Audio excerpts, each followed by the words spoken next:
can only make them think. Your mind is the window to the future. He says that he is a student-centered teacher. He looks at the student from a holistic perspective and creates strategies to help the individual become successful in class and in life. Great students are a reflection of knowledge passed on by an instructor, and he has helped many teachers and administrators to develop their skill in their particular areas of helping students. And perhaps he also understands and shares with his student, when the student is ready, the teacher will appear. And when the student is truly ready, the teacher will disappear. Dr. Ameen.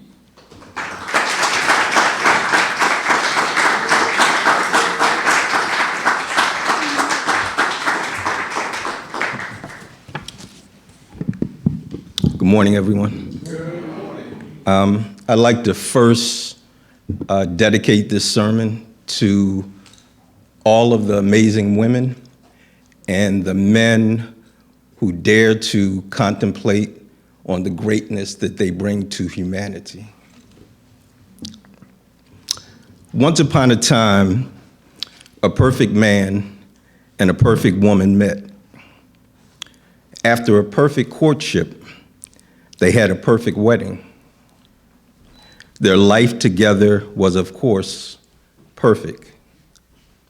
One snowy, stormy Christmas Eve, this perfect couple were driving in their perfect car along a winding road when they noticed someone at the side of the road in distress.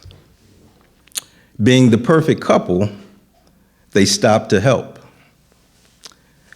There standing was Santa Claus with a huge bundle of toys. Not wanting to disappoint any of the children on Christmas Eve, the perfect couple loaded Santa and his toys into the vehicle. Soon, they were driving along delivering toys. Unfortunately, the driving conditions deteriorated, and the perfect couple and Santa Claus had an accident. Only one person survived. Who was the survivor? Of course, it was the perfect woman, because she was the only one who really existed. Everyone knows that Santa Claus is a fictional character, and there is no such thing as a perfect man.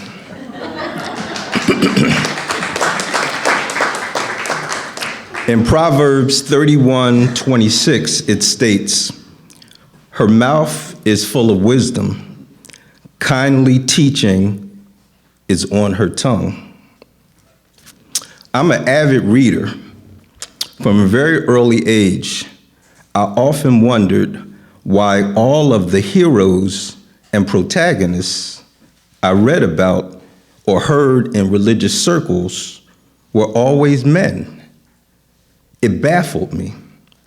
If women were mentioned at all, they were presented as a footnote or an afterthought. I am blessed to be the father to 3 beautiful daughters, a devoted wife who poured into the souls of her daughters the gift of education, religious foundation, and a home that was filled with love. Compassion was her strong suit. Because of her guidance, my 3 daughters have amazing accomplishments. My oldest daughter next week will receive her MBA. My middle daughter next year will receive her PhD, and my youngest daughter currently is a medical doctor. All 3 of these young ladies were built and bred through the love and determination of an amazing woman. The thought of them being viewed as a footnote, bothers me. I strongly believe that behind every great man, if he is willing to admit it, there has to be some powerful woman who influenced his development, either a sister, a mother, an aunt, a grandmother. There was some female force that created this man through and saw his full potential. I named my two youngest daughters Khadijah, who was the first wife of Prophet Muhammad and the founder of the religion of Islam, and my youngest daughter, Mary, or in Arabic, Maryam, who is or was the mother of Jesus the Christ. The reason I chose these two names because if you look at historical reference, you will see these are two women historically that are looked at as two of the greatest women that God ever produced. And when you live in greatness and you believe in greatness and you extend that greatness to your children, they have nothing better to do than to be great. So I'm going to tell you two brief stories, one of Khadijah and one of Mary. Khadijah was a 40-year-old widower. She was a wealthy businesswoman living in the Middle East. Living in a male-dominated society in the Middle East, she was rare. She decided to hire a 25-year-old illiterate young man named Muhammad to lead her caravan because she had heard of his trustworthiness. After leading a successful caravan and seeing his kindness and compassion, she asked him to marry her.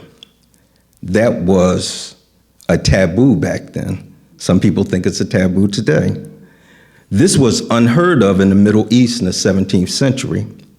A common practice of Muhammad would be to go off to a cave, to meditate, and to contemplate the world. At the age of 40, while Muhammad was meditating, a voice came to him, and this voice was Angel Gabriel. And Angel Gabriel told him, "You have been selected to be the prophet of God." When Muhammad heard these words, he thought he was going crazy.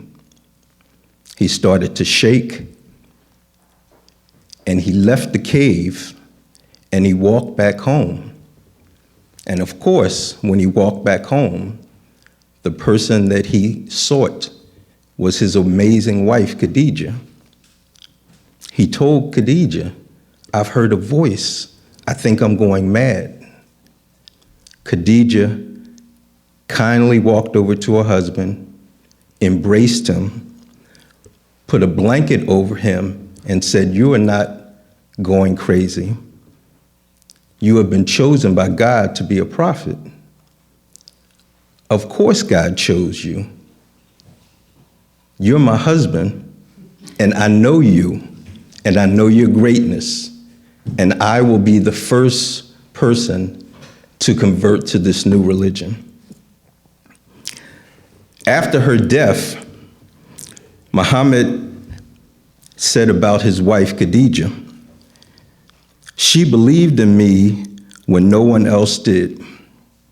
She accepted Islam when people rejected me. She helped and comforted me when there was no one else to lean on." This is what amazing women do. They can find a male soul, and other than God, breathe life into that soul. Like Khadijah, Mary, the mother of Jesus, was a faithful and loyal servant. They both grew up, Khadijah and Mary, in a society where women were undervalued by men. Mary was the textbook definition of faith. She would often, like Muhammad, go off into solitude to pray and to meditate. History tells us that Mary had visions and dreams. She felt deeply for society and about her connection with God. She often talked to herself because the visions were so powerful. Some people thought Mary was mad, but she just had a connection that was so strong that the average person could not understand. One thing that I always wondered, why people never made that connection between Mary and Jesus in terms of her greatness. Out of all of the women on the planet during that time, God chose Mary. He knew her specialness, he knew her faithfulness, and he knew that she could carry the seed of Jesus the Christ. That is no small undertaking. St. Thomas Aquinas once said, Mary means star of the sea, and for a mariner, they are guided by the ports or the oceans. So Christians attain glory through Mary's maternal intercession. I love this story. Contemplate this for a second. A woman found a cocoon of a butterfly. One day, a small opening appeared. She sat and watched the butterfly for hours as it struggled to force its body through a small hole until it suddenly stopped making any progress and looked like it was stuck. So the woman decided to help the butterfly. She took a pair of scissors and snipped off the remaining bit of cocoon. The butterfly then emerged easily, although it had a swollen body and shriveled wings. The woman didn't think anything of it and sat there waiting for the wings to enlarge to support the butterfly. But that didn't happen. The butterfly spent the rest of its life unable to fly, crawling around with tiny wings and a swollen body. Despite the kind heart of the woman, she didn't understand that the restricting cocoon and the struggle needed to be a butterfly to get through the small opening were God's way of forcing fluid from the body of the butterfly into the wings to prepare itself for flying once it was out of the cocoon. So the moral of the lesson is, struggle in life develops our strength.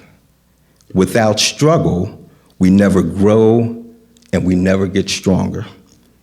That is the definition of a woman. When people mention any accomplishments that I may have had or my children may have, I always let them know that God blessed me with an angel. My wife died about 6 years ago from cancer, and all of the accomplishments of her daughters, she never saw any of it. And I always wondered why God allowed me to be the survivor. But we plan, and God plans, and God is the best of planners. So you have to have comfort in that. I heard this great quote, and it stated, "The house remains dark until the mother wakes up." This is a metaphor for life and the light that mothers provide for a family. As we reflect on the amazing contributions of women and the force that they bring into society, we can never forget mothers. So this sermon is a precursor to Mother's Day. I am still blessed to have a mother. She turned 87 2 weeks ago. And my personal accomplishments in life, besides my late wife, are all because of my mother. Like Khadijah and Miriam, she knew me before I knew myself. Anytime I had self-doubt or confusion, that my mother was always that calming presence and that voice of reason. The bond that I have with my mother is something that is a godsend. One thing that I like to reflect on, a mother is a son's first love. Let me say that again. A mother is a son's first love. My mother has the patience of Job. I'm the youngest of three, and I believe that God sent me to my mother to let her know that he took it easy on her with the first two children. And so if she really wants to be a mother, he was going to test her will. So I'm going to relate to you as I start to close this out, a story. So my mother, she worked 3 jobs.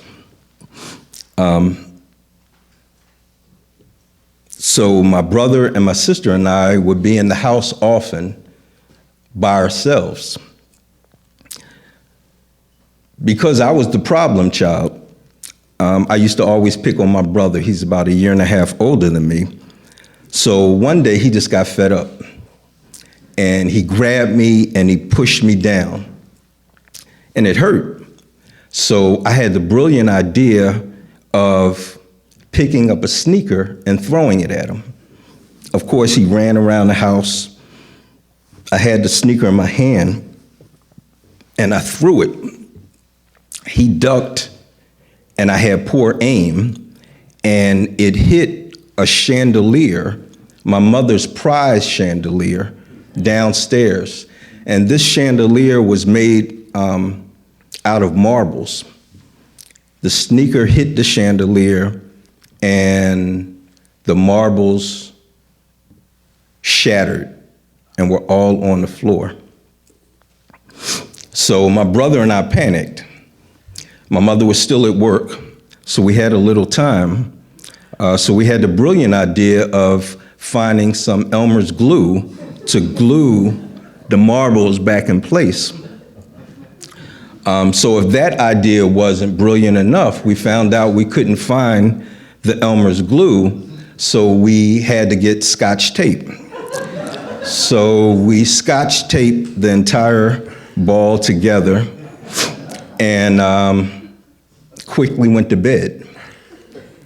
My mother came home from work, tired from her 3rd job, I'm sure frustrated and exhausted. And she came directly to my room. And she didn't go to my brother's room, she came to my room because she knew I was a problem child, and she knew if anything bad happened that I either did it or I was a culprit in that transaction. So she walked into the room, and only a mother could do this. I was scared, I was crying, and she walked right to my bed, and she looked at me, and she said, "How was your day?" And I said, "Fine." She kissed me on the forehead, said, "I love you," and walked out the room. I didn't know that when she walked in the house, of course, the Scotch tape didn't hold and all the marbles were all on the floor. But one thing that was the powerful force, that is my mother, she realized at that moment that I didn't need punishment, that I needed grace, and she gave me grace.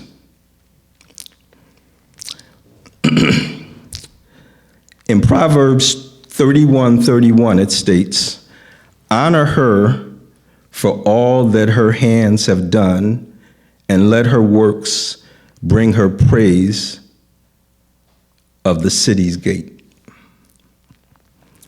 Okay, so let's meditate. Let's close our eyes, everyone. Take a deep breath and reflect on your mother or a mother figure who has had an impact in your life. Take another deep breath, slowly this time. As you exhale, nurture and appreciate the mother spirit in all of us. Remember the good times when your mother comforted you and made you feel like everything was going to be all right. Remember when she provided an open ear, a warm embrace, a kind word. Thanks, sweet spirit, for that. Every day is Mother's Day because our mothers are always with us. We thank God for bringing these amazing people into our life. Our mothers have shaped and molded us into the people that we are today with unconditional love and compassion. If your mother is still alive, shower her with your love because you never know how long she is going to be here.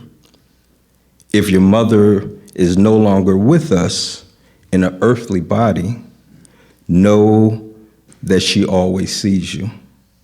Keep her close to your heart, for every day truly is Mother's Day. As you open your eyes, remember to keep this feeling alive of all of our mothers throughout the year. As I mentioned before, every day is Mother's Day. Women are truly a gift to humanity. Amen. Thank you.